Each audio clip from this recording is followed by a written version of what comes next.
Welcome back to Personal Pension Radio and Wealth Protector TV. I'm Kraig Strom. I am a paralegal here at Barth Calderon. I'm also the host of the Personal Pension Radio podcast.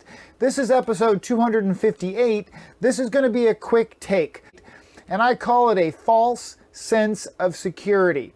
I'm so surprised how many people are running very successful businesses and they do not understand that their corporate structure has massive holes when it comes to liability protection, creditor attack. Let me explain first of all, inside versus outside. I've talked about this before on the podcast. I really think it's important to reiterate it. If you have a corporation wrapped around your business, let's say it's a C-Corp or an S-Corp or whatever it might be, you have to understand that if you have a liability that happens inside that S-Corporation, it's going to be difficult for that liability, that creditor, that claim to come out of the S-Corporation and get to your personal assets or other assets in general, other businesses, and for example. So an inside liability has a hard time coming out of an S-Corp or an LLC or a C-Corp for that matter. That's the piece that most people focus on. Oh, I've got an S-Corp, I got a C-Corp, I got a whatever, it protects my assets. Wait just a second. There is an outside liability that everybody needs to know about. You need to understand it. That if you're in a situation where you have something that happens outside your company, that can have huge ramifications. So let's just say that I've got a friend who owns a company that she's built up over the last, let's say 20 years.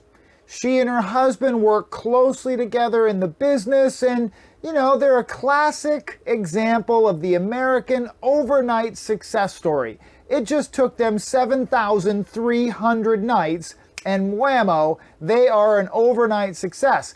The primary business they run together is held in an S-Corporation structure. Their accountant and so forth suggest that an S-Corporation for them was the best for taxes. But how does it help them with asset protection? That's the idea. Now, looking at their business, 20 years later, they're running a multi-million-dollar company. Remember, the S-Corp was set up forever ago. Taxes were good and so on and so forth, and it'll provide you protection if something happens in the company. But now they're running a multi-million-dollar company which protects their personal assets outside the company, but is the company itself actually protected? So what's the problem? Let me take you through an example, a hypothetical example.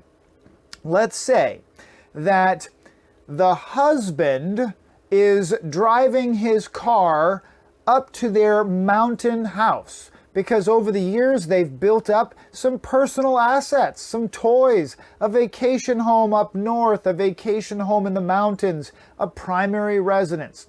Let's say the husband is driving his sports car up the mountain to go to the mountain house. It's personal business. They might suggest or argue that it's always business. Insurance companies and courts have a hard time believing that you're always on business. So let's say this is a legitimate personal trip to go up and relax and decompress for the weekend, and they're on their way up. Now, on the way up the mountain, driving within the speed limit, driving just normally, maybe a little spirited because he's driving a sports car, but nothing illegal. A motorcycle rider coming up the mountain very quickly comes around a corner behind my friend and ends up right next to the car on an inside corner. My friend doesn't really have much time to react, and all of a sudden there's an impact. The motorcyclist goes down. There's a major accident with the motorcycle. My friend is fine. The motorcycle rider is not fined, severely injured. Now, when all the dust settles, the Highway Patrol accident investigation shows there was no fault for my friend. He was driving in his lane. There was no apparent reckless driving. It appeared to be just wrong place, wrong time. Maybe the motorcycle actually drifted over the line or lost traction. Something happened, but it wasn't deemed to be a criminal or illegal act on the part of my friend. Got it? Okay. Now, the criminal case, there is none. But down the road, a few months, sure enough, a letter in the mail, civil case, a lawsuit filed by the doctor and his family against my friends. Because the doctor, yes, that's right, the cardiac thoracic surgeon riding the motorcycle is now permanently disabled.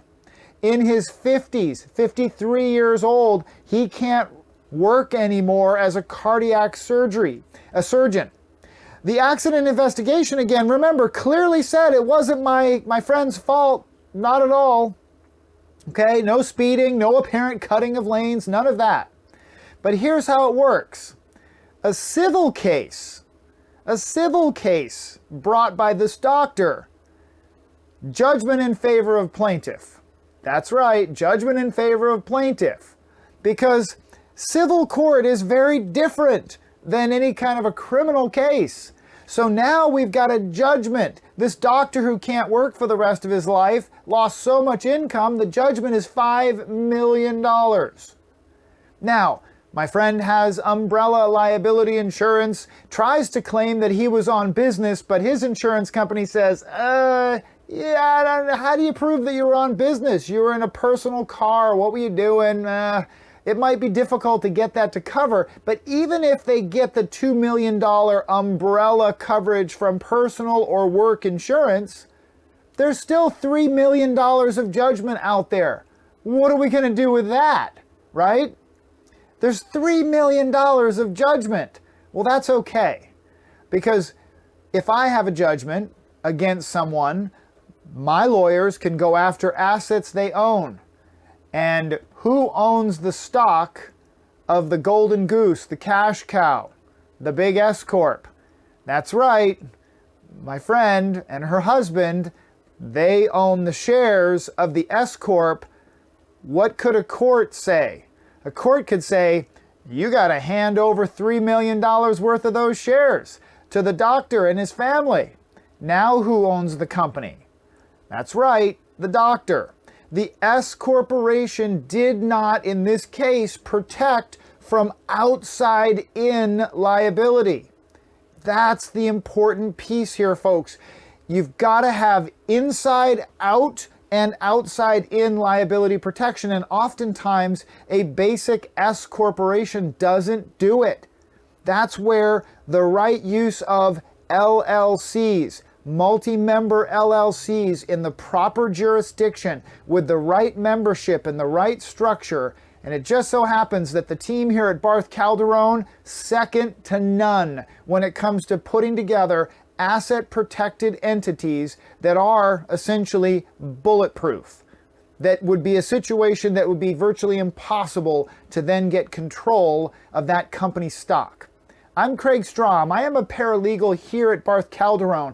I'm also a certified financial planning professional, and we want to help you protect those assets that you've worked so hard to build up over the years. Please give us a call or send me an email. Kraig with a K at barthattorneys.com.